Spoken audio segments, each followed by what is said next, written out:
नमस्कार। भारत के semiconductor space में आजकल काफ़ी गहमागहमी है। सरकार ने इंडिया सेमीकंडक्टर मिशन मतलब आईएसएम उसके तहत 4 और बड़ी परियोजनाओं को मंजूरी दे दी है। तो आज हमारे पास जो स्रोत हैं उनके आधार पर हम इसी पर बात करेंगे। ये नई परियोजनाएं क्या हैं, कहाँ लग रही हैं और भारत की टेक महत्वाकांक्षाओं के लिए इनका क्या मतलब है। बिल्कुल, ये वाकई एक अहम पड़ाव है। ये न सिर्फ भारत के सेमीकंडक्टर इकोसिस्टम को गहराई देंगी, बल्कि आत्मनिर्भर भारत का जो लक्ष्य है उसे भी आगे बढ़ाएंगी। चलिए इन 4 परियोजनाओं की बारीकियों को देखते हैं। इनमें कौन सी टेक्नोलॉजी है और इनका असर क्या हो सकता है। हाँ, तो सबसे पहले आंकड़ों पर एक नजर डालते हैं। ये जो 4 नई यूनिट्स हैं, इनमें कुल मिलाकर करीब 4,600 करोड़ रुपए का निवेश आ रहा है और सुनने में आया है कि इनसे लगभग 20,034 मतलब 2,000 से ज्यादा कुशल लोगों को सीधे रोजगार मिलेगा और अप्रत्यक्ष रोजगार तो खैर अलग ही होंगे। जी हाँ, और इन नई मंजूरियों को मिला लें तो आईएसएम के तहत अब कुल 10 परियोजनाएं हो गई हैं और कुल निवेश वो अब करीब 1.60 लाख करोड़ रुपए का हो गया है, जो देश के 6 अलग अलग राज्यों में फैल रहा है।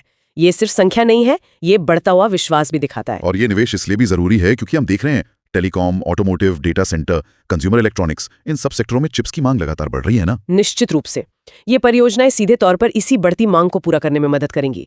पर बात सिर्फ मांग पूरी करने की नहीं है, टेक्नोलॉजिकल क्षमता भी तो बढ़ानी है। आइए एक एक करके इन चारों को समझते हैं। जरूर, शुरुआत उड़ीसा से करते हैं। वहां भुवनेश्वर की इन्फो वैली में 2 प्रोजेक्ट्स आ रहे हैं। पहला है 6M प्राइवेट लिमिटेड। ये यूके की class C wafer fab limited के साथ मिलकर सिलिकॉन कार्बाइड मतलब SiC आधारित कंपाउंड सेमीकंडक्टर बना रही है। सुना है ये देश का पहला कमर्शियल कंपाउंड सेमीकंडक्टर फैब होगा। हाँ, ये इसकी सबसे खास बात है, कंपाउंड सेमीकंडक्टर और वो भी सिलिकॉन कार्बाइड पर आधारित। देखिए, ये पारंपरिक सिलिकॉन से बहुत आगे की चीज है। SiC चिप्स जो हैं वो ज्यादा तापमान और ज्यादा पावर झेल सकती हैं।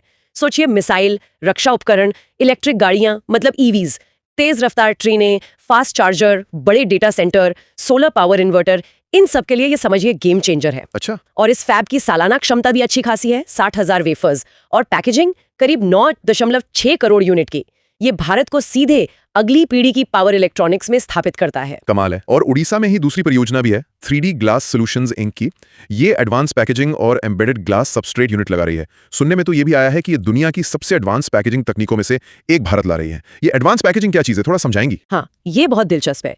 देखिए, एडवांस्ड पैकेजिंग सिर्फ चिप्स को पैक करना नहीं है, ये असल में प्रदर्शन बढ़ाने का एक नया मोर्चा है। इसमें ग्लास इंटरपोजर, सिलिकॉन ब्रिज और 3D हेटेरोजीनियस इंटीग्रेशन यानी 3D HI जैसी तकनीकें शामिल हैं।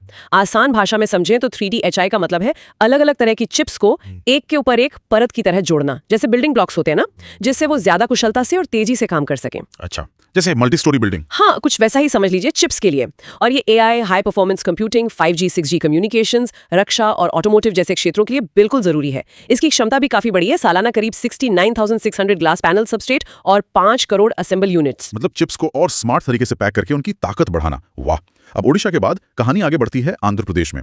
यहाँ एडवांस्ड सिस्टम इन पैकेज यानी ASIP टेक्नोलॉजीज एक यूनिट लगा रही है और इनका टेक पार्टनर है दक्षिण कोरिया की एपेक्टको लिमिटेड। जी हाँ, और ये यूनिट भी पैकेजिंग पर ही फोकस करेगी। इसकी सालाना क्षमता 9.6 करोड़ यूनिट होगी और इसके बनाए प्रोडक्ट्स हमें mobile phone, set top box और गाड़ियों में देखने को मिलेंगे।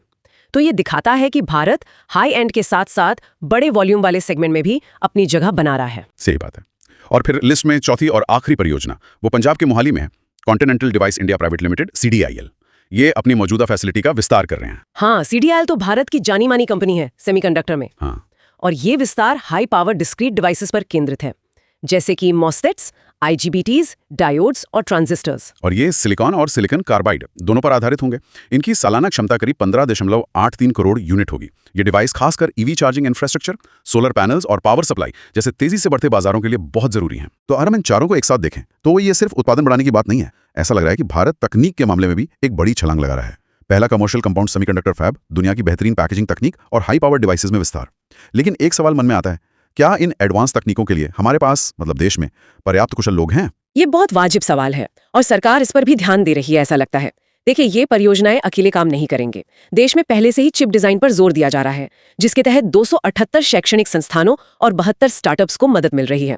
साथ ही प्रतिभा विकास कार्यक्रम भी चल रहे हैं। सुनने में आया है कि 60,000 से ज्यादा छात्रों को ट्रेनिंग दी जा चुकी है। तो ये सब मिलकर एक पूरा इकोसिस्टम तैयार कर रहे हैं। बेशक स्किल्ड वर्कफोर्स एक सतत चुनौती रहेगी, इसमें कोई शक नहीं, लेकिन ये परियोजनाएं खुद भी प्रतिभा को आकर्षित करेंगी और विकसित भी करेंगी।